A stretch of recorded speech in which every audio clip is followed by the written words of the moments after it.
Hola, mi nombre es Robert Mackenzie. Bienvenidos a nuestros debates aquí en la biblioteca de la Universidad de Chicago. Los invitados han venido para ver y discutir el programa de esta serie de Milton Friedman, Libre para Elegir. En este programa, él analiza el mercado laboral y el papel de los sindicatos laborales. Este juego nos dará puntos de vista contradictorios, más la respuesta a ¿quién protege al trabajador?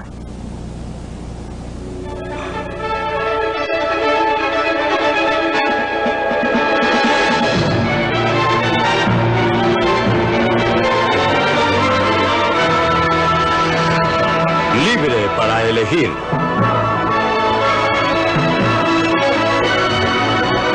Una opinión personal de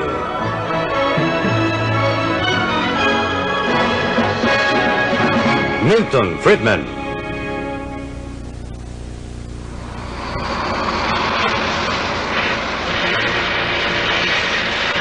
¿Quién protege al trabajador?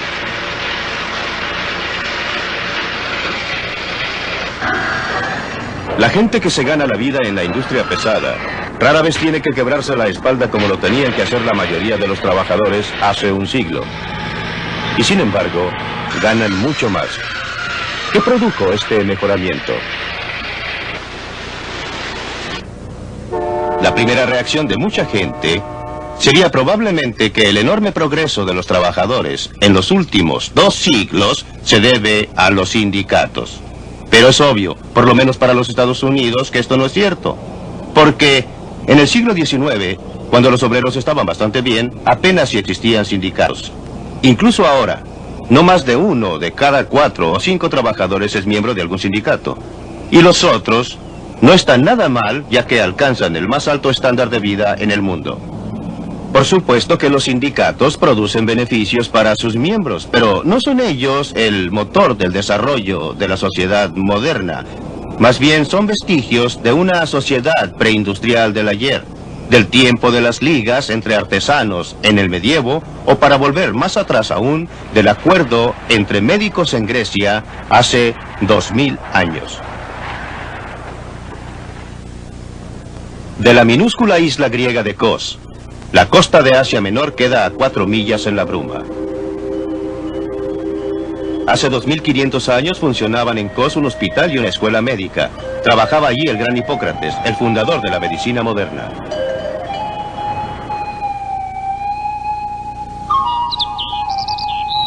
Según la leyenda, Hipócrates enseñaba a sus alumnos a la sombra de este árbol. Acogía a cualquiera dispuesto a aprender, mientras le pagara sus honorarios. Según otra tradición, San Pablo se paró acá y predicó el evangelio de la cristiandad.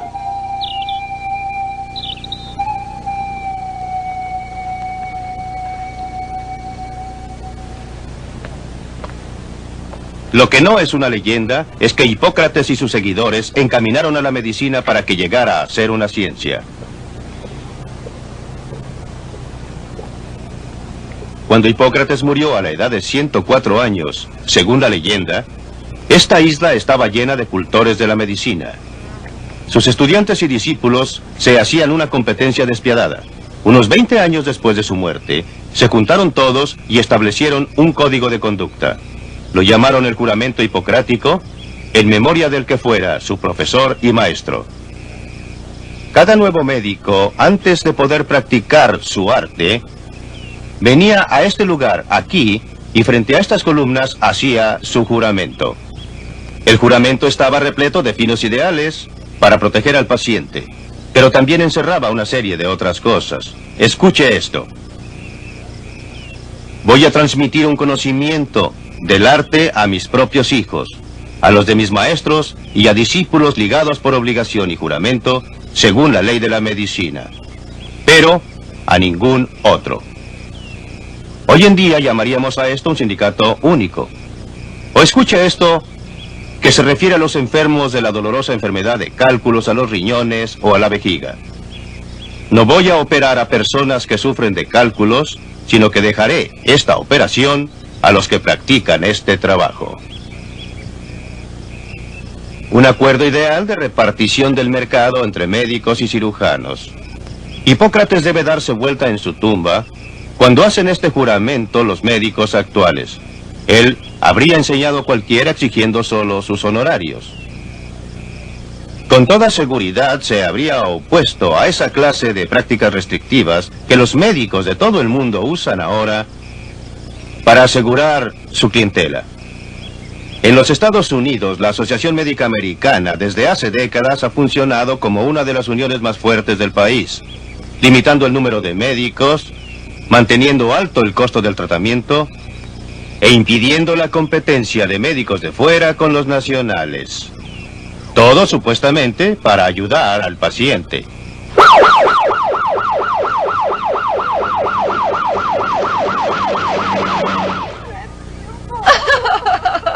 ¿Se puede enderezar? ¡Ay, no sé! ¿Siente algo aquí? La tengo sujeta. Cada uno de nosotros puede tener de pronto necesidad de tratamiento médico. Cuando necesitamos tratamiento médico queremos lo mejor, pero ¿quién puede darnos ese tratamiento?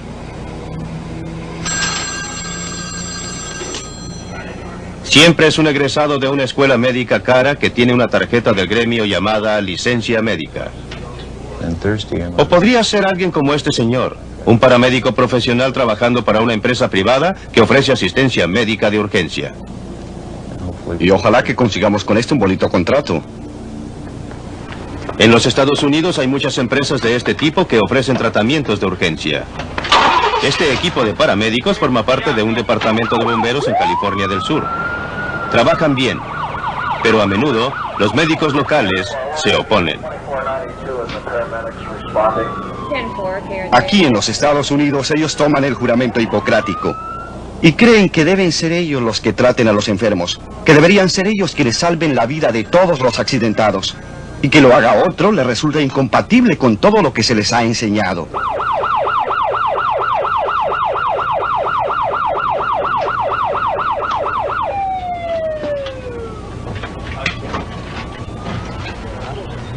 Pero los primeros auxilios, ¿por qué tienen que ser un monopolio de los médicos recibidos? ¿No deberían todos aquellos capaces de ofrecer ayuda efectiva poder hacerlo? ¿Alguien lo vio caer? Estaba tendido aquí cuando llegamos. Es seguro que nadie puede mantenerse en este negocio durante mucho tiempo si no demuestra que hace bien su trabajo.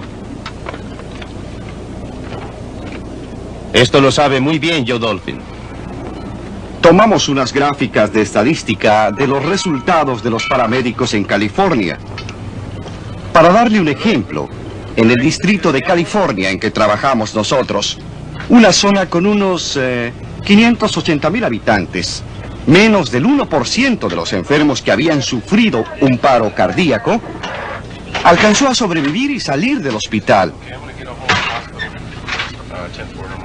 Cuando empezamos a funcionar los paramédicos durante los primeros 6 meses, el 23% de los casos de paro cardíaco podían ser resucitados y una vez recuperados, dejaron el hospital para volver a sus trabajos.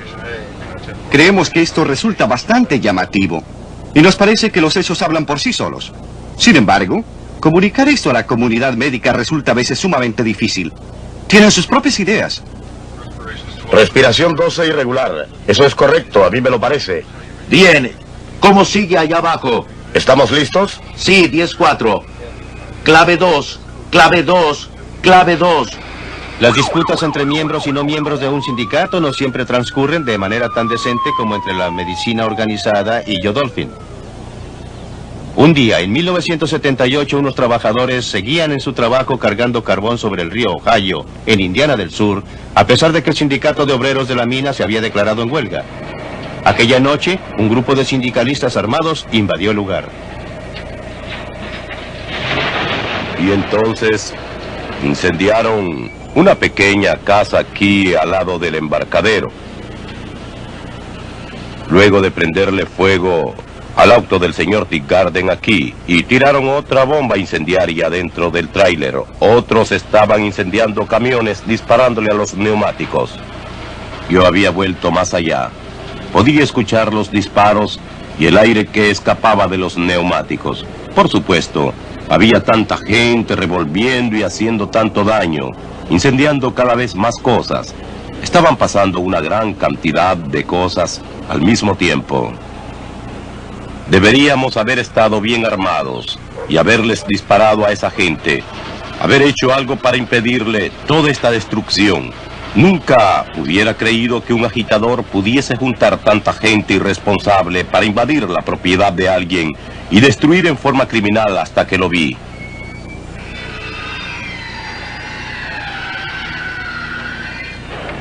Estos trabajadores están del otro lado de la barrera del sindicalismo.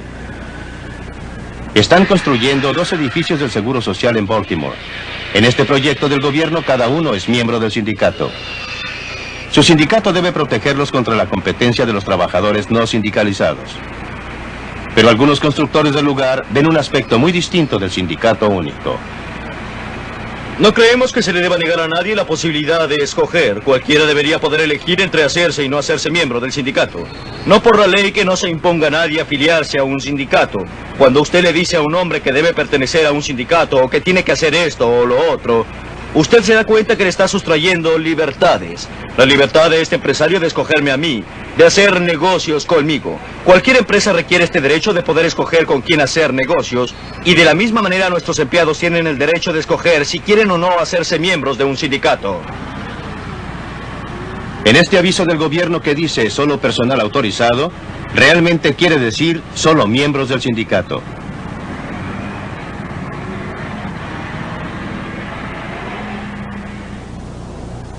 Desde hace tiempo los sindicatos se han dado cuenta que la manera más segura y más eficaz para obtener poder sin violencia es el tener al gobierno federal de su lado.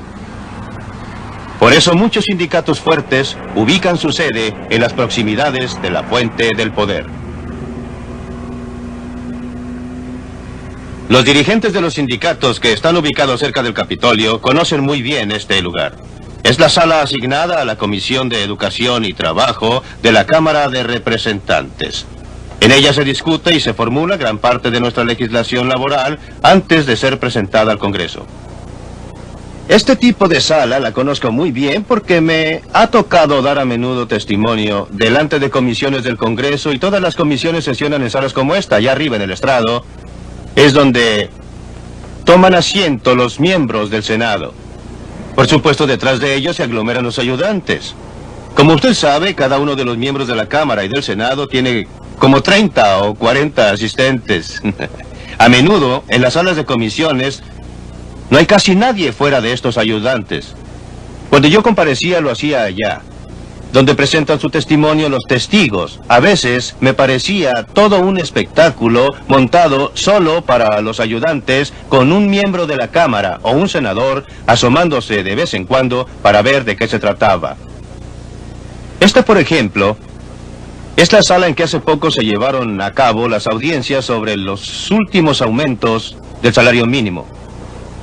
¿Quién supone usted que ha venido para ofrecer testimonio en favor del aumento del salario mínimo? ¿Supone acaso que han sido representantes de la gente pobre directamente afectada por el proyecto de ley? Nada de eso. Los principales que vinieron a declarar fueron representantes de la Federación Americana de Trabajadores, la AFL-CIO, la principal y más poderosa organización de sindicatos del país. Difícil que haya un miembro de alguno de estos sindicatos que trabaje por un salario cercano al nivel mínimo. Pese a toda la retórica sobre la ayuda a los pobres, ellos están en favor de un aumento de salario mínimo por motivos diferentes, porque protege a los miembros de su sindicato de la competencia de los que ganan menos y carecen de experiencia.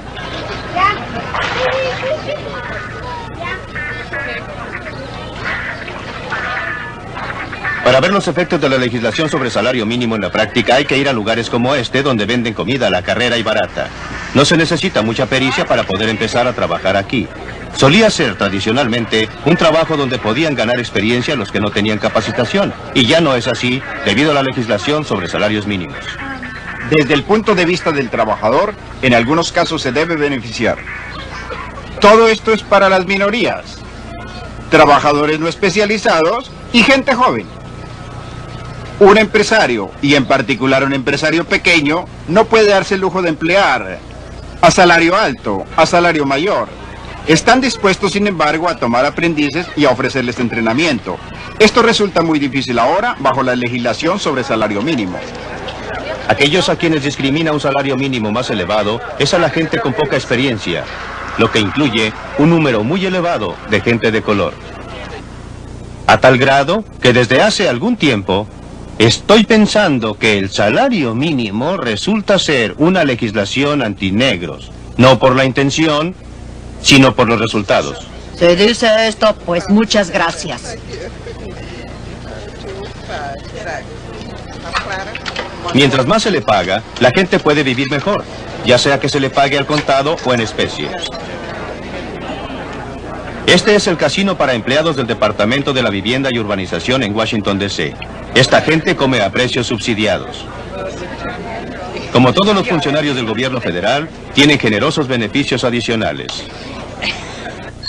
Además, gozan de garantías en un grado increíble.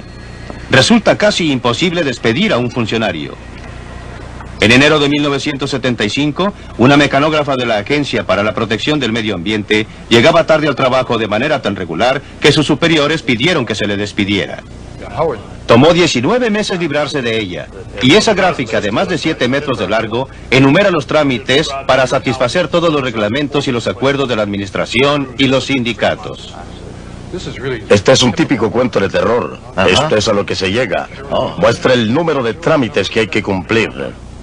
El procedimiento implicaba al supervisor de la mecanógrafa, al subdirector, al director de personal, al administrador de la sucursal de la agencia, a un experto en relaciones laborales, a un segundo consejero en relaciones laborales, a una oficina especial de investigaciones y al director de la oficina de investigaciones. No hace falta agregar que todo esto, que corresponde casi a una guía de teléfonos, fue financiado por el dinero del contribuyente. En vez de tener un sistema idóneo, hay esto. ¿Quién podría inventar un trabajo mejor defendido que este antes que llegara a su fin?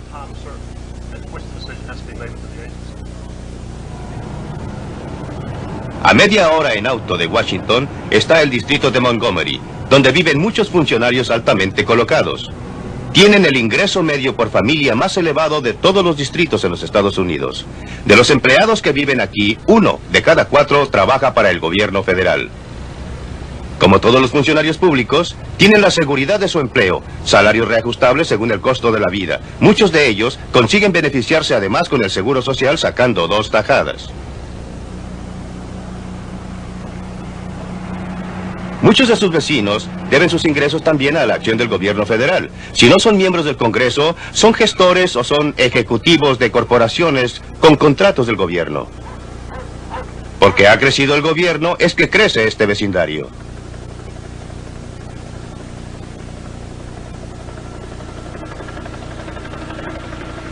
El gobierno protege a sus trabajadores precisamente como los sindicatos protegen a sus miembros, pero ambos lo hacen a costa de otros. No debería ser así.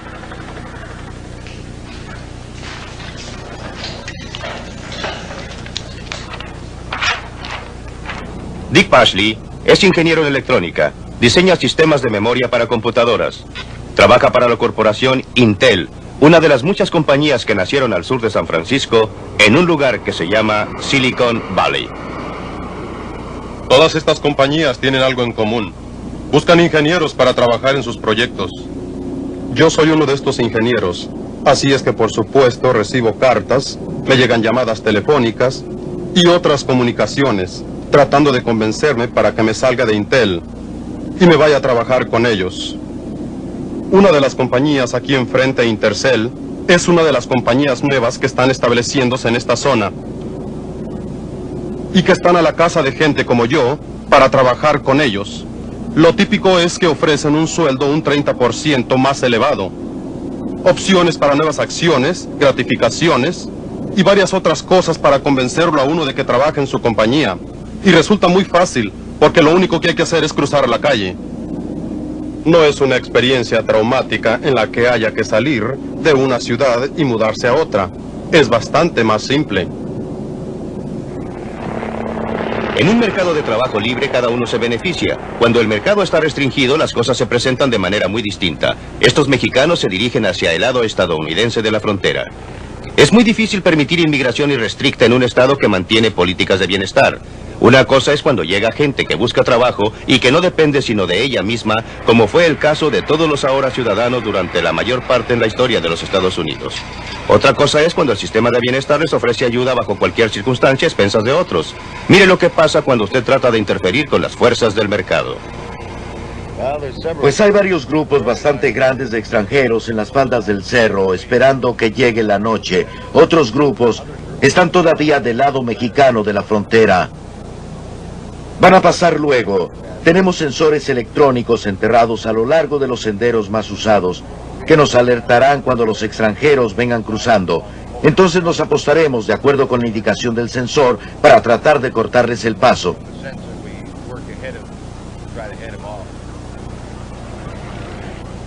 Atención, patrullas fronterizas. Hay más de 100 tratando de cruzar en el área donde estoy sobrevolando. Atención, patrullas fronterizas.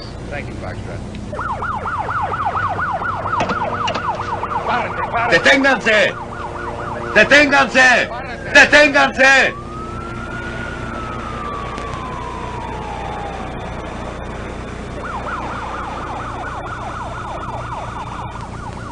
Este no es un caso de los buenos contra los malos. La policía está simplemente cumpliendo con su deber. Estos mexicanos, pobres, vienen empujados por el hambre y les atrae la perspectiva del trabajo. Suban, por favor. La policía tiene una tarea imposible. Van a correr, los vamos a detener, los vamos a devolver, pero tarde o temprano van a cruzar la frontera y después de un tiempo lo harán de nuevo.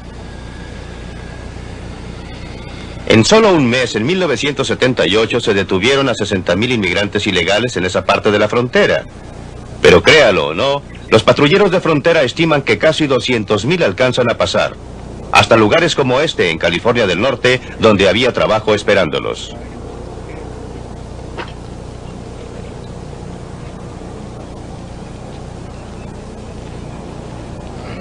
Inmigrantes ilegales de México no son obreros del todo baratos por aquí. Muchos ganan más del salario mínimo impuesto por la ley. Lo consiguen porque los agricultores necesitan muchos obreros adicionales durante el período de cosecha y hay escasez de obreros nacionales.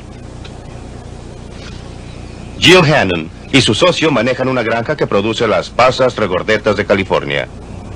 Y hay una legislación en trámite que haría ilegal que los granjeros empleasen a obreros sin documentación. Y según entiendo, multarían a los granjeros con $1,000 por obrero. No me imagino que esto llegue a ser ley. Si se votara, habría un motín de todos los granjeros de por aquí. Resulta que el año pasado había bastante actividad en la zona de Kermit, a unos 24 kilómetros al oeste de Fresno. Muchos de los granjeros se unieron y hasta advirtieron a la patrulla fronteriza que se mantuviera a buena distancia. Y me temo que estaban dispuestos a apoyar todo esto con armas. Estaban muy alborotados porque su situación era desesperada. Necesitaban mano de obra. Era necesaria. Y la patrulla fronteriza se oponía a dejarlos pasar. La violencia por parte de los empleadores para asegurar la disponibilidad de mano de obra no es más justificable que la violencia por parte de los sindicatos para asegurar trabajo a sus miembros. Pero la violencia es uno de los resultados probables cuando se trata de evitar un acuerdo entre la gente que tiene trabajo por ofrecer y la gente que busca trabajo. Hace 15 años que la economía de Spartanburg, en Carolina del Sur, estaba estancada. Dependía de melocotones y de algodonales. Los salarios estaban por debajo del término medio nacional y el desempleo era muy grande.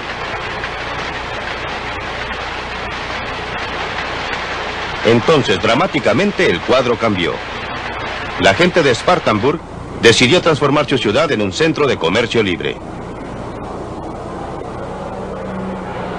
Lo hicieron sobre la base de una ley nueva de derecho al trabajo, eliminando muchas restricciones laborales. El Consejo Distrital redujo los impuestos al mínimo. Hicieron publicidad al hecho de que Spartanburg era un lugar donde valía la pena invertir. En Spartanburg, los resultados han sido revolucionarios y vinieron empresarios desde Alemania, Suiza y de todas partes del mundo para construir fábricas y establecer plantas. Los trabajadores de Spartanburg se beneficiaron sin duda con las industrias nuevas. Los primeros en darse cuenta han sido quienes poseían y quienes operaban las industrias tradicionales. En términos de negocio ha sido un problema. Quiero decir que debemos estar muy atentos. Tenemos que estar seguros de que ofrecemos un buen lugar de trabajo y de que estamos ofreciendo buenos trabajos y todo lo que usted quiera. Y que nos movemos en la forma más competitiva posible. Creo que desde el punto de vista de los trabajadores, no hay duda de que esto les ha ofrecido más oportunidades. Un mercado para los que rinden su trabajo y sus conocimientos profesionales. De repente, en un mercado libre son los obreros, que antes no encontraban trabajo, que ahora no se encuentran sino a duras penas. Ventajas para todo el mundo, obreros y empleadores, y la ciudad prosperó.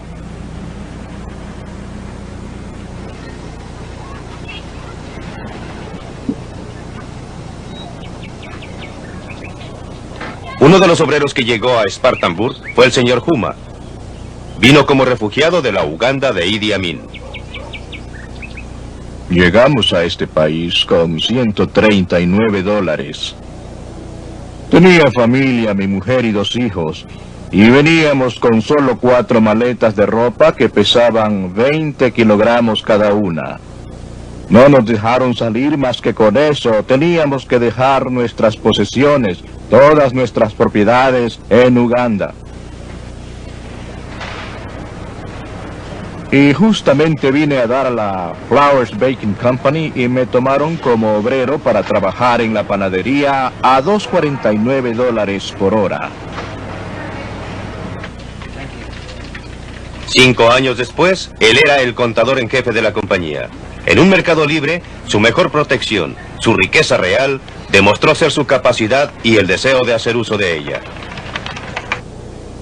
Los Estados Unidos tienen mucho que ofrecerme. Es un gran país. Llegué a este país sin dinero.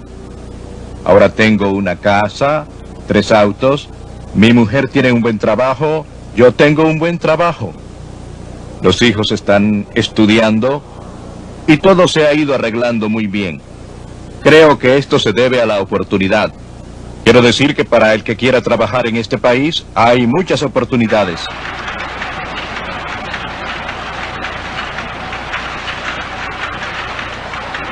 Cuando los sindicatos optan salarios más altos para sus miembros, restringiendo el acceso al mercado ocupacional, estos salarios afectan a otros trabajadores, reduciéndole las oportunidades.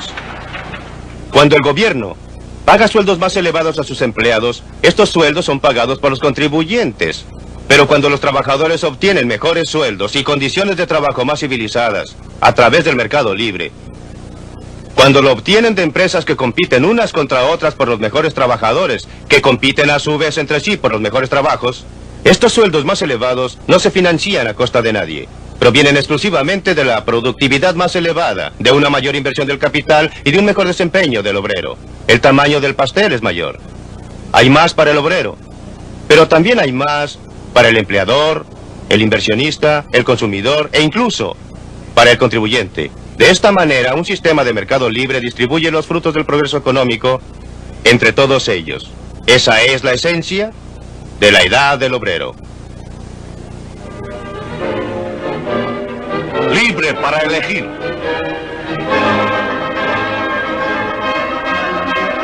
Ya empezó la discusión aquí en la Universidad de Chicago. Participemos en ella. Pues nosotros hemos estado intentando un sistema de mercado libre sin sindicatos. Lo probamos en los años 20 y hasta en los años 30 y llevó al mundo al mayor desastre económico de los tiempos modernos, pero no creo que estemos hablando aquí del mercado libre en sí o de sindicatos en sí. Estamos hablando de mercado libre con o sin sindicatos obreros. Y un sistema de mercado libre sin sindicatos es un desastre. Oigamos las opiniones de otros miembros del grupo sobre esto. ¿Es el sistema de mercado libre como propone Milton Friedman y no los sindicatos obreros lo que mejor protege o mejor sirve a los intereses del trabajador? Señor Walter Williams. Bueno, me parece claro que los sindicatos obreros sirvan a los mejores intereses de los trabajadores agremiados, a expensas de los trabajadores que han sido excluidos de los sindicatos. Ernest Green. No hay sociedades democráticas sin sindicatos obreros. Y creo que para cualquier país democrático es esencial el derecho al trabajo, el derecho de organizarse, y creo imprescindibles, si queremos mantener un país democrático, estas libertades. El derecho del obrero a organizarse es un objetivo básico que todos tenemos que mantener. Brady, si estos derechos son tan vitales, ¿por qué hay tantos miembros que están dejando los sindicatos? ¿Por qué están perdiendo tantos inscritos? ¿Por qué los sindicatos están perdiendo tantas elecciones de descalificación? ¿Por qué el número de miembros de los sindicatos bajó tan vertiginosamente del 23% de la fuerza laboral a donde está ahora? Menos del 18%.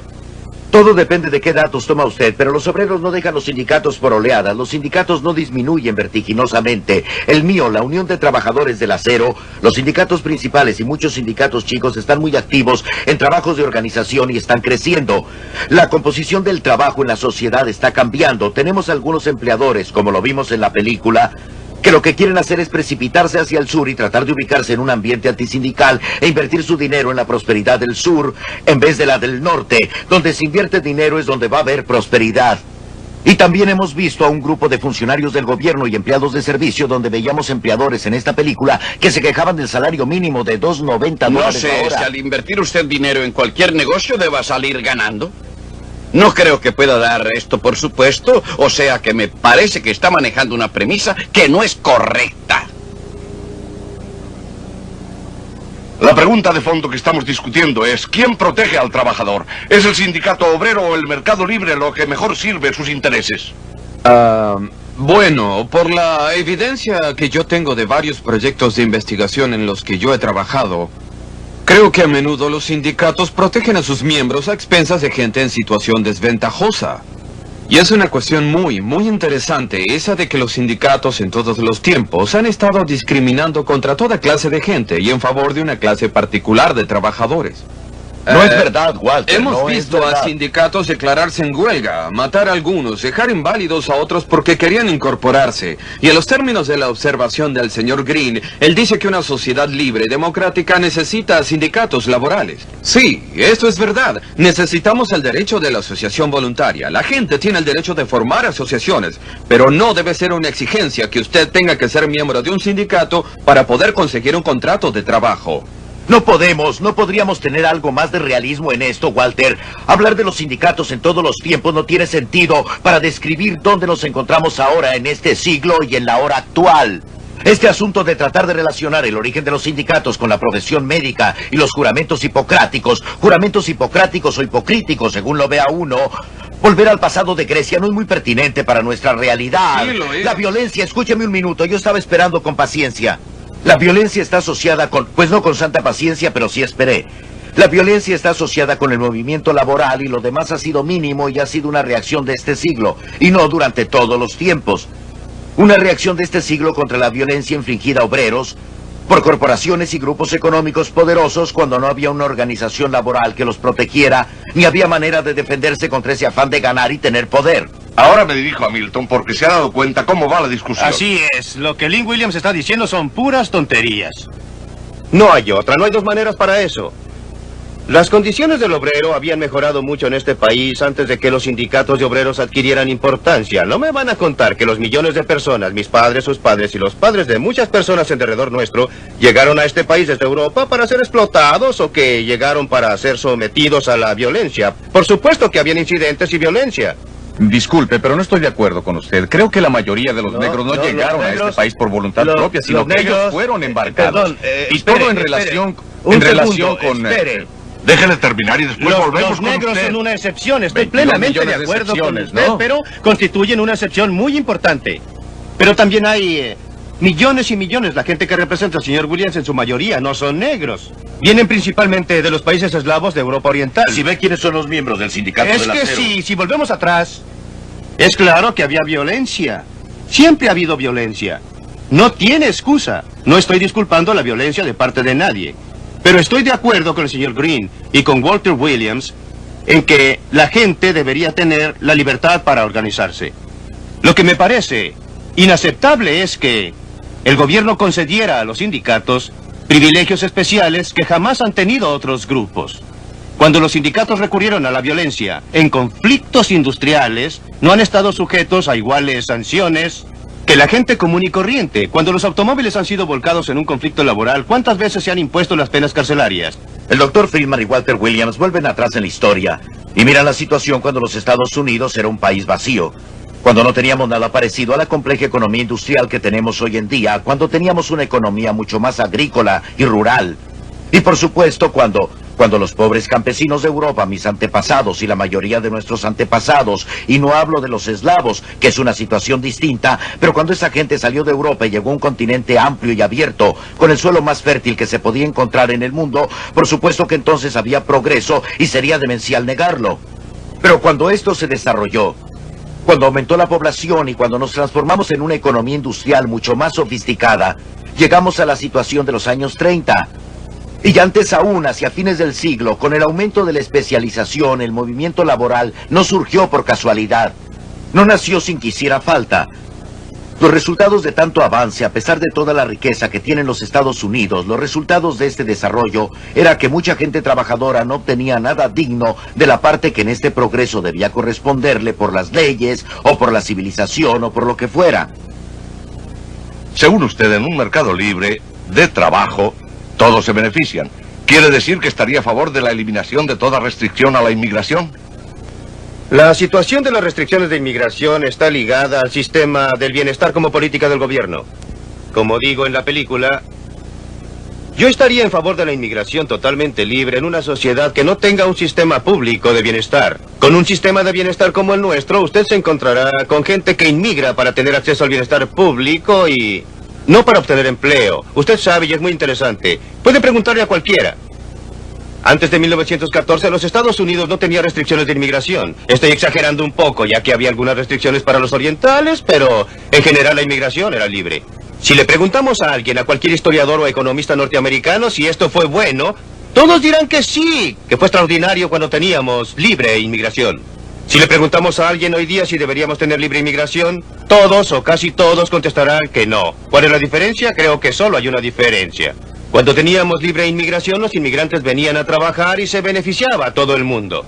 La gente que ya estaba aquí se beneficiaba porque conseguían trabajadores adicionales, trabajadores que podían trabajar con ellos, mejorar su productividad y les permitía desarrollar, aprovechar mejor los recursos del país. En cambio, hoy día, en que existe un sistema que implica una garantía gubernamental de ayuda en caso de necesidad, está confrontándose con un problema muy real. Sí, eso es verdad. Por eso, hoy en día, bajo las circunstancias actuales, usted no puede, desgraciadamente, tener libre inmigración.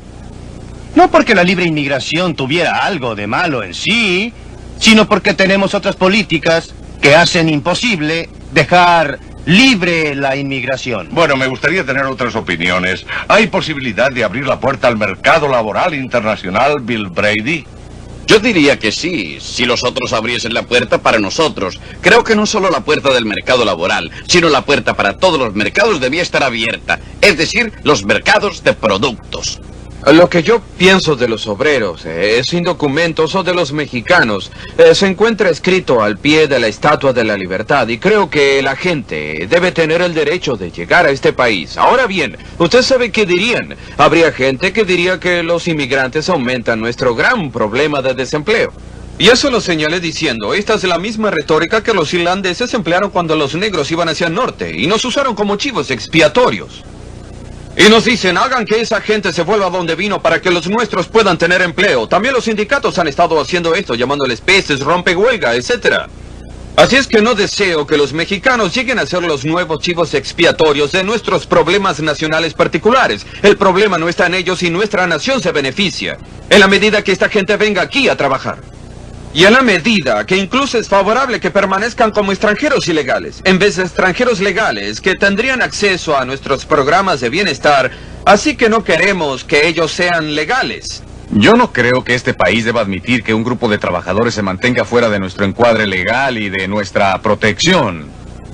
Y mientras haya trabajadores atraídos por los Estados Unidos y su estándar de vida, yo creo que el salario mínimo juega un papel en ese contexto como parte de esta atracción. Pero me parece que traer a obreros sin documentos y sin ofrecerles los medios de protección, me parece que nos lleva a tener que preguntarnos si no debíamos ofrecer amnistía a estos conglomerados de obreros que han estado viniendo durante un periodo de tiempo de 3 o quizás 4 generaciones. Tenemos que asegurarles los mismos derechos y la misma protección que a todos los otros trabajadores. Así como están las cosas, un gran número de ellos está viviendo al margen de las leyes y de los estatutos vigentes en esta nación. Así es, y lo trágico de la situación, como lo hace ver Walter Williams, es que mientras sigan sin documentos e ilegales constituyen un beneficio neto. La nación se beneficia y ellos también. No estarían aquí si no fuera así. La tragedia está en que ahora que tenemos estas otras políticas y los convertimos en residentes legales, ya no resulta claro que salgamos beneficiados. Ellos pueden ser los que se benefician, pero no nosotros.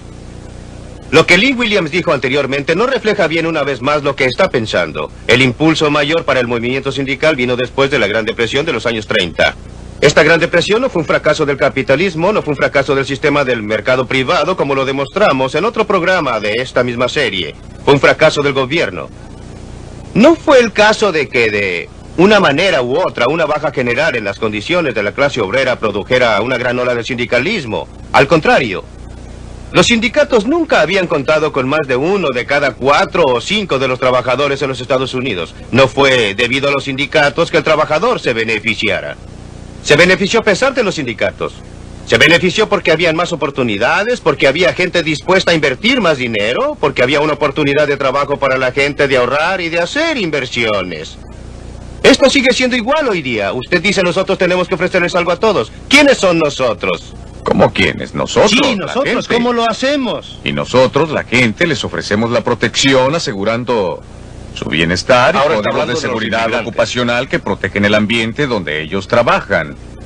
Esto asegurando que tengan derechos civiles para proteger sus personas y asegurando que tengan leyes de libertades civiles para protegerlos más allá. Nosotros les estamos ofreciendo esta protección. ¿Por qué vienen por aquí si les resulta tan malo? Ellos no tienen por qué hacerlo. ¿Por qué no nos da una imagen de por qué esa gente viene aquí? No los traemos ordenados. Esta es una de las naciones más ricas en el mundo. Y entonces, ¿por qué no habla de protegerlos? ¿Por qué dejó Little Rock en Arkansas para irse a Filadelfia? Contésteme. ¿Por qué no tiene la amabilidad de dejar que termine?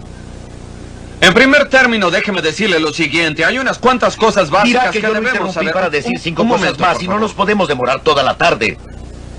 Los sindicatos y los salarios mínimos no pueden mejorar las condiciones de los trabajadores en este país. Lo logramos día a día. Estamos mejorando las condiciones de la gente trabajadora. Lo que puede resolver los problemas de Bangladesh lo puede transformar en países ricos pidiéndoles que se organicen en sindicatos como nosotros. No dije eso, no dije nada ni remotamente parecido. Está usted equivocado completamente. Vuelvo a mi pregunta inicial. ¿Por qué tanta gente está abandonando los sindicatos? No se salen muchos de los sindicatos. Pero sí, le di las estadísticas. Ay, ¿usted piensa que yo? ¿Qué porcentaje son los que obtiene? Yo vivo dentro del movimiento laboral. ¿Tiene usted por otro porcentaje de él? Vivo dentro del medio sindical y sé algo de sindicalismo. Por supuesto que me pagan y no me parece objetable. No, a mí tampoco. Por lo menos hace unos minutos conseguimos que hablara del movimiento laboral del siglo actual. Y estoy de acuerdo con la observación que hizo. Estoy de acuerdo con la observación que hizo sobre el desarrollo del sindicalismo industrial y que el movimiento sindical se produjo en los sucios años 30 y la depresión y que esencialmente ha sido un movimiento de la industria. Pero me pregunto si, cuando escucho su comentario sobre los sindicatos y las prácticas restrictivas y la restricción del acceso a la industria y todo esto, sinceramente, sin querer faltarle al respeto, pero sinceramente yo me pregunto... No se preocupe por faltarme al respeto, ya me acostumbré. Me pregunto sinceramente si entiende cómo opera el movimiento sindical en la industria, la parte más reciente del movimiento sindical, cómo opera en realidad. Nosotros no decimos a nadie a quién debe emplear. Eso te lo aseguro, Friedman, no se ría. Hagamos la pregunta que tiene que ver con la película. El salario mínimo, que es una forma de intervención del gobierno, ha operado en favor de los pobres y en favor de la clase obrera en general. Ya sé que usted se ha ocupado de esto desde hace tiempo.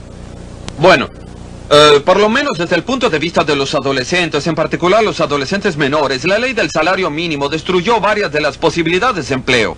Por ejemplo, en 1948 el promedio de desempleo en la juventud negra entre los 16 y los 18 era de 9.4% y entre la juventud blanca era de 10.4% más o menos. El porcentaje de negros en la fuerza laboral era bastante más elevado que el de los blancos.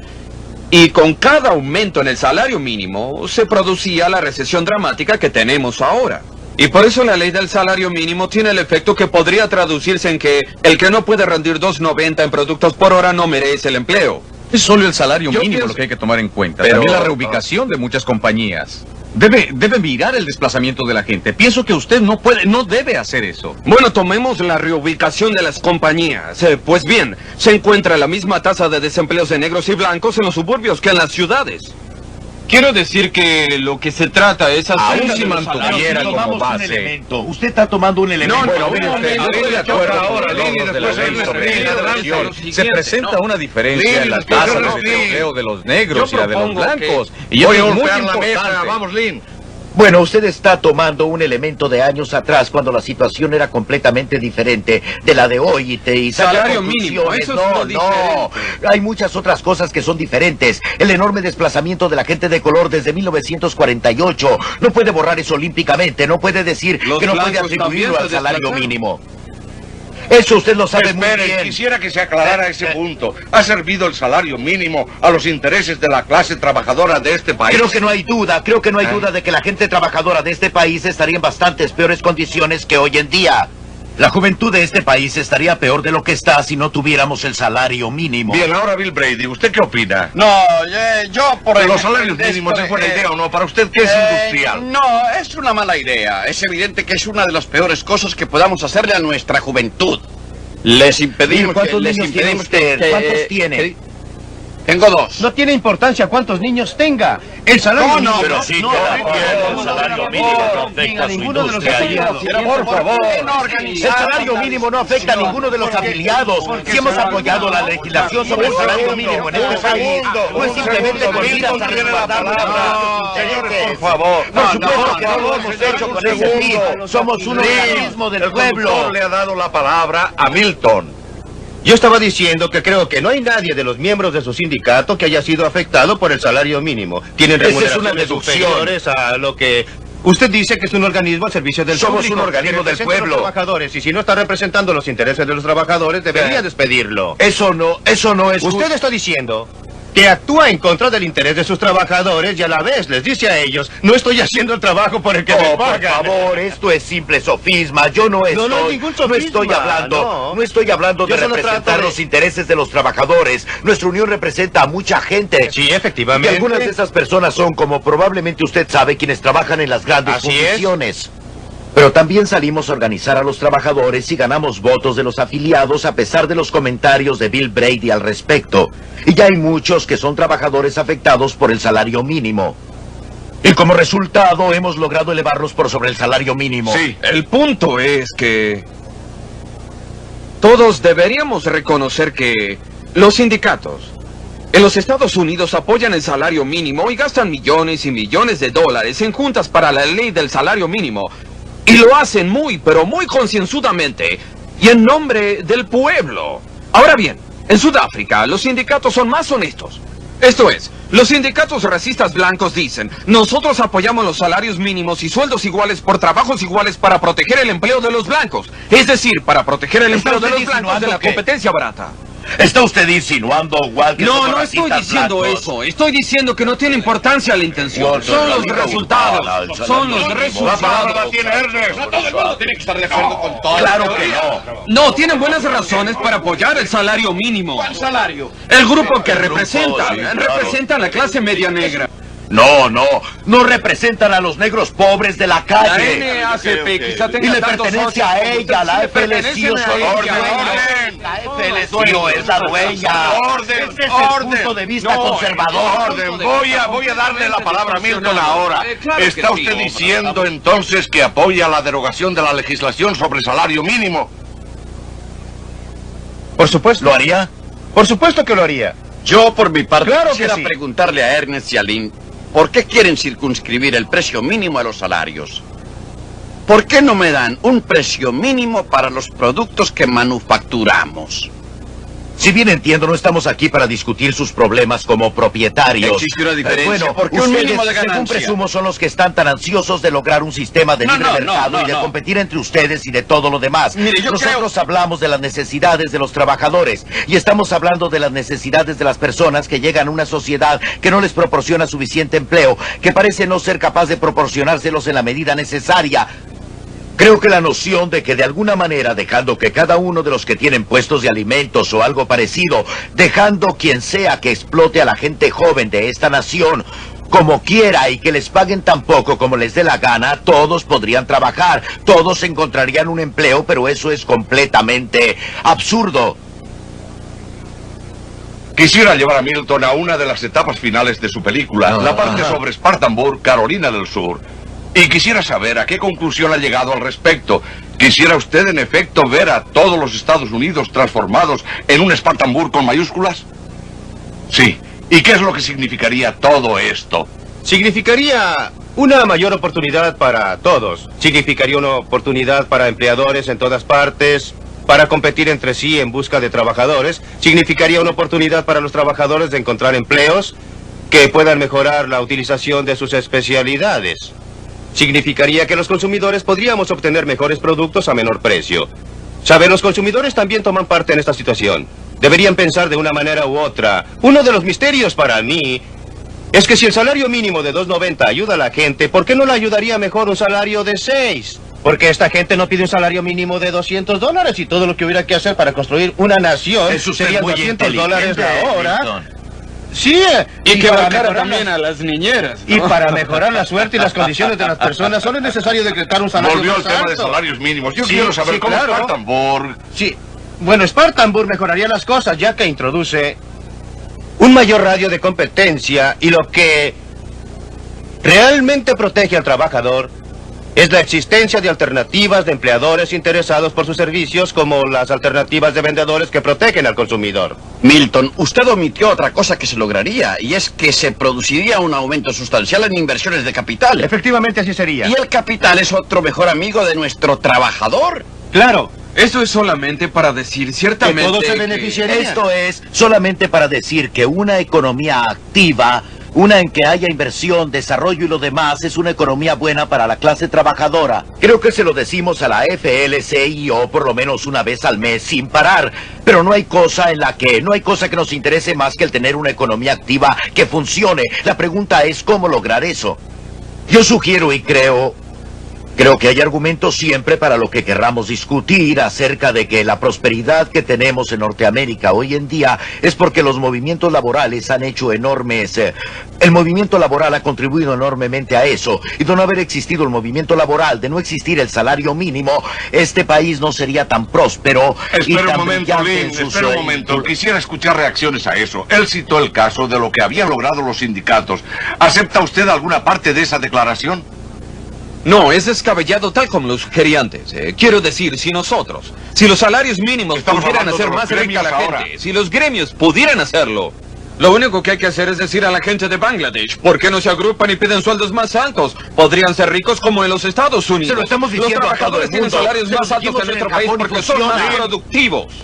Esa es la manera de lograr salarios más altos. Y todo esto es ridículo. ¿Y por qué son más productivos? Muy sencillo, porque tienen más capital. Mientras más altos los salarios, más altas las inversiones de capital en la industria. Y porque existen consumidores que compran y que tienen salarios que les permiten Sin estar inversión en el de mercado, capital no encontrar tendría el algo. salario ni la Si forma todos de los pagarles sin trabajadores no inversión de ganaran buen capital. dinero, no habría mucha No habría prosperidad. forma de pagarles sin inversión. Ernest Bean, ¿cuál es su respuesta? Yo mantengo mi opinión inicial. Es un prerequisito de una sociedad democrática la sindicalización. Tener organizaciones registradas, trabajadores que se unan en beneficio mutuo ¿Quiere asociaciones y voluntarias? sin ese grupo, me refiero a sindicatos como el de los porteros de los coches dormitorio a Philip Randolph. La compañía de carros Pullman nunca les habría dado de motu propio a aquellos trabajadores que trabajaban duro y era gente que producía y de bastante educación, aumento alguno de salario, a no ser por la intervención de Randolph. El punto crucial es si las medidas gubernamentales que tienen el efecto de favorecer a la organización gremial, de darle privilegios e inmunidades que no se otorgan a otras organizaciones en la sociedad, benefician a la sociedad en general o perjudican a la sociedad como un todo. Lo que intenté proponer en esta película fue que la fuente de prosperidad de esta nación fue la libertad de empresa, la libertad de empleador para contratar, la de los trabajadores de trabajar para quienes prefieran, y en la medida en que los sindicatos cumplen su papel de proteger al trabajador a expensas de otros y han retrasado la prosperidad de esta nación. Creo que la opinión contraria de Lynn Williams no es aceptable ni atendiendo la evidencia empírica ni otra que tuviera. Entiéndame que no lo estoy culpando por esto. Sería desleal para su trabajo que él no creyera sinceramente en lo que dice. No es cuestión de su sinceridad, pero la sinceridad es la virtud sobrevalorada en la sociedad. El hecho es que no existe evidencia que demuestre que ni los sindicatos ni los salarios mínimos hayan significado una contribución positiva en favor de esta nación. Algunos sindicatos sí. Por supuesto, algunos han hecho mucho daño. Esto no es un asunto en blanco y negro en el que se pueda opinar en forma categórica. Por lo general, el crecimiento en forma categórica de esta nación, lo hago. La opinión categórica que doy es que la prosperidad de este país se deriva fundamentalmente de la libre empresa, de la libre contratación, del libre empleo y trabajo, no de las medidas restrictivas impuestas por los gremios. Por favor, sean breves. Ernest. Y yo diría que la intervención del gobierno federal fuerte, financiada por los empleadores, los tipos de protección, los niveles de salarios y las condiciones de salud son las exigencias de este gobierno para la protección del pueblo, porque la historia ha demostrado que eso no ha ocurrido.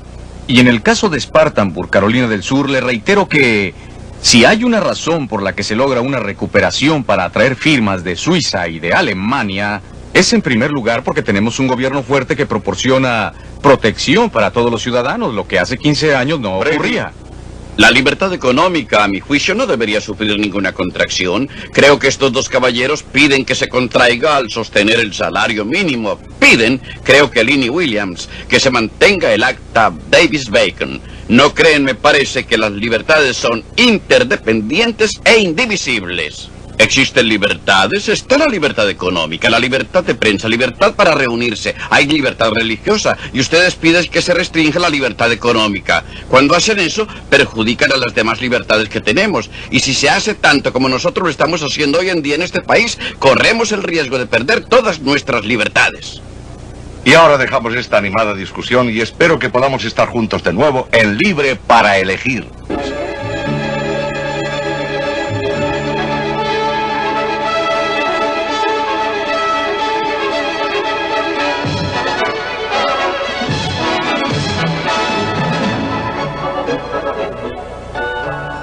En el próximo programa, Milton Friedman enfocará uno de los más angustiosos problemas de hoy, el problema de la inflación.